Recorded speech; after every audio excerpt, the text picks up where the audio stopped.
Hello అండి, నమస్తే. నా పేరు Babu. Welcome to my channel. ఈరోజు వీడియోలో నిఖిల్ గారు హౌస్ని రూల్ చేస్తున్నారా, నైనిక ఎందుకు సూపర్, టాస్క్ ఎవరు విన్ అయ్యారు, మణికంఠ ఓవర్గా అనిపించాడా, ఈ విషయాలన్నిటి గురించి మాట్లాడుకుందాము. నాకేమనిపించిందో మీకు చెప్తాను, మీకేమనిపించిందో కామెంట్ రూపంలో చెప్పండి. నా ఒపీనియన్ కరెక్టా కాదా అనేది. సో కొత్తగా ఎవరైనా చూసేవాళ్ళు ఉంటే ప్లీజ్ సబ్స్క్రైబ్ చేసుకోండి, లైక్ చేయండి, షేర్ చేయండి. వీడియోలోకి అయితే వెళ్ళిపోదాము. ఫస్ట్ మణికంఠ గురించి మాట్లాడుకుంటే, నిన్న ఏదైతే జరిగిందో అనిల్ రావుపూడి గారు ఆయనని నామినేటెడ్ అయిపోయి ఎలిమినేట్ అయ్యారు, మీరు ఇంట్లో నుంచి బయటికి రావాలి అన్నప్పుడు తను ఏ విధంగా అయితే ప్రవర్తించాడో నాగమణికంఠ. సో జనాలు ఏంట్రా అంటే ట్రోల్ చేస్తున్నారు, గౌతమ్ 2.0 అని. నా ఒపీనియన్ ప్రకారము అలా రియాక్ట్ అవ్వడంలో తప్పు లేదు. ఎందుకంటే ఆ రోజే ఎంటర్ అయ్యి ఫస్ట్ రోజే ఎలిమినేట్ అయ్యి వెళ్ళిపోయే ఏ మనిషికైనా ఆ ఎమోషన్స్ మీరు గమనించినట్లయితే నాగమణికంట కోపం వచ్చింది కానీ కళ్ళల్లో నీళ్ళు రాలేదు. ఆ ఎమోషన్స్ కానీ ఆ కోపం కానీ అవన్నీ ఒకటేసారి బయటకు వస్తాయి. కోపం రావడం కామన్. ఎలిమినేషన్లో ఇప్పుడు నామినేషన్ టాస్క్ వచ్చి ఒక ఓటేస్తేనే పెద్ద గొడవలు జరిగే టైంలో ఫస్ట్ డేనే ఇంట్లోకి ఎంటర్ అవ్వగానే అదే రోజు మీరు ఎలిమినేట్ అయిపోయారు, ఇంట్లో నుంచి బయటకు వెళ్తున్నారని కానీ ఎవరైనా అలా రియాక్ట్ అవ్వడం తప్పు లేదు. నాగమణికంఠ గారిది అది ఓవర్ యాక్షన్ కాదు, జెన్యూన్ రియాక్షన్ అది. చాలామంది గౌతమ్ 2.0 అంటున్నారు, కాదండి, ఎవరికైనా అలానే అనిపిస్తుంది. తన జెన్యూన్ రియాక్షన్ అది. తను రియల్గా తన లోపల ఉన్న బాధని తను అలా చెప్పాడు, అంతేగాని ఓవర్ యాక్షన్ కాదు. మీరు నిన్న చూసిన దానికి ఈరోజు చూసిన నాగమణికంఠకి డిఫరెన్స్ ఉంటుంది. తనకు బాధ వచ్చింది కాబట్టి ఆ బాధలో నుంచి వచ్చిన రియాక్షన్ మాత్రమే అది. దాన్ని తప్పు పట్టాల్సిన అవసరమే లేదు. జనాలు ట్రోల్ చేస్తున్నారు గౌతమ్ 2.0 అని, అది కరెక్ట్ కాదు. ఇకపోతే నిఖిల్ గారు హౌస్ని రూల్ చేస్తున్నారంటే కొన్ని మందికి అలా ఉంటాయండి, కొన్ని మంది మెంటాలిటీ అలానే ఉంటుంది. ఏంటంటే ఎక్కడైనా లీడర్గా ఉండాలి, అదే రూల్ చేయాలి, అందరిలోకి నేను కొద్దిగా నా మాట వినాలి, అలా చెప్పినంత మాత్రాన చెడ్డోడు కాదు.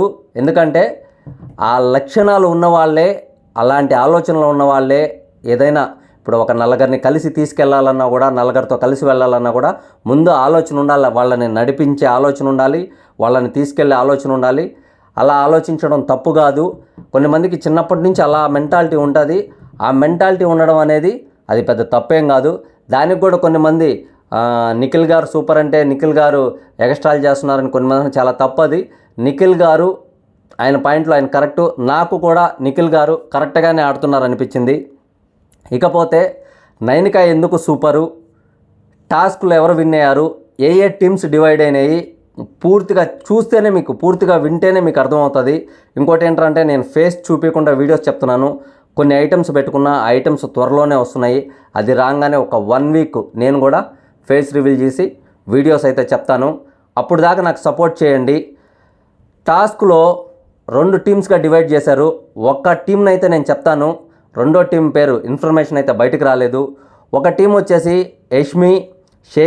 యష్మి గౌడ, శేఖర్ భాష, బేబక్క, నిఖిల్, నైనిక, నబిల్ అఫ్రిది, వీళ్ళు 6 మంది ఒక టీము. దాని తర్వాత వచ్చేసి టాస్క్ విన్ అయింది నైనిక అండ్ నిఖిల్. ఇది 99% కన్ఫాము న్యూసు, 99% అప్డేట్ కూడా. నైనిక అండ్ నిఖిల్ అయితే విన్ అయ్యారు. దాని నెక్స్ట్ టాస్క్ ఇంకోటి జరిగింది, అది వచ్చేసి బ్రిక్స్ టాస్క్లో యష్మి గౌడ గారు విన్ అయ్యారు. దాని తర్వాత వచ్చేసి 14 మంది కంటెస్టెంట్స్ పేరుగా ఎలా, ఇంకొక అప్డేట్ మీకు, 14 మంది కంటెస్టెంట్ ఎలా పేరుగా వచ్చారో, తర్వాత అలానే పేర్స్గా వచ్చే ఛాన్స్ కూడా ఎక్కువ ఉంది. నెక్స్ట్ వైల్డ్ కార్డ్ ఎవరైతే ఉన్నారో అలానే పేర్స్గా వచ్చే ఛాన్స్ కూడా ఉంది. వాళ్ళల్లో ఫస్ట్ పేరుగా నాకు తెలిసి శోభా శెట్టి గారు, టేస్టీ తేజ గారు హౌస్లోకి ఎంటర్ అవ్వడానికి హై ఛాన్సెస్ ఉన్నాయి.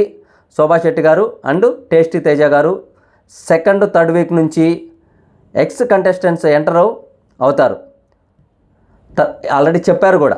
దాని తర్వాత టాస్క్లో విన్ అయిన 3 మెంబర్స్ ఎవరైతే ఉన్నారో నిఖిల్ గారు, నైనిక గారు అండ్ యష్మి గౌడ గారు, వీళ్ళు 3 మెంబర్స్ 3 చీఫ్స్ అనమాట. అంటే కెప్టెన్స్ కాదు, వాళ్ళ ముగ్గురు హౌస్కి చీఫ్స్ అనమాట. సో ఇక్కడ వచ్చేసి ఫస్ట్ చీఫ్ వచ్చేసి నిఖిల్ గారు, 1 సెకండ్, ఫస్ట్ చీఫ్ వచ్చేసి నిఖిల్ గారు, సెకండ్ నైనిక, థర్డ్ వచ్చేసి యష్మిక గౌడ గారు వీళ్ళ చీఫ్ అనమాట. దాని తర్వాత వచ్చేసి ఎవరెవరికి గొడవలు జరిగినాయంటే యష్మి గారికి సోనియా గారికి ఫైట్ అయింది, అండ్ శేఖర్ భాషా గారికి సోనియా గారికి గొడవ అయింది.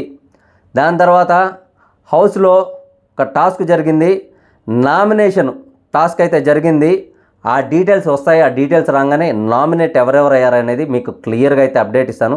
నామినేషన్ టాస్క్ కూడా జరిగింది, కంప్లీట్ అయింది. నెక్స్ట్ వచ్చేసి కెప్టెన్స్ లేరో అది తెలుసు, నిఖిల్ వర్సెస్ నాగమణి కంట గారు ఏదైతే జరిగిందో వాళ్ళ కన్వర్జేషన్, అది కూడా ఆ అప్డేట్ కూడా మీకు ఇవాళ నైట్ వీడియోలో వస్తుంది. ఓటింగ్ లైన్స్ నాకు తెలిసి టుమారో లేకపోతే వెడ్నెస్డే ఓపెన్ అవ్వచ్చు. ఒకవేళ నామినేషన్ టాస్క్ ఈరోజు రేపు కంటిన్యూ చేస్తే వెడ్నెస్డే నుంచి ఓటింగ్ లైన్స్ అయితే ఓపెన్ అవుతాయి. నామినేషన్ ప్రాసెస్ ఇంకా కంప్లీట్ అవ్వలేదు. టాస్క్ అయితే జరిగింది, కంప్లీట్ అవ్వలేదు. టాస్క్ జరుగుతుంది, కంప్లీట్ అవ్వలేదు nomination task. Fights already start అయిపోయినాయి. సో ఇది అప్డేట్స్ వచ్చేసి ఇవన్నమాట. సో నా ఒపీనియన్ నేను చెప్పాను అందరి గురించి. మీకేమనిపించిందో కామెంట్ల రూపంలో చెప్పండి. అలాగే నా వీడియోస్ చూస్తున్నారు కానీ సబ్స్క్రైబ్ చేసుకోవట్లేదు, సబ్స్క్రైబ్ చేసుకోండి, లైక్ చేయండి, షేర్ చేయండి. థ్యాంక్ యూ సో మచ్ అందరికి.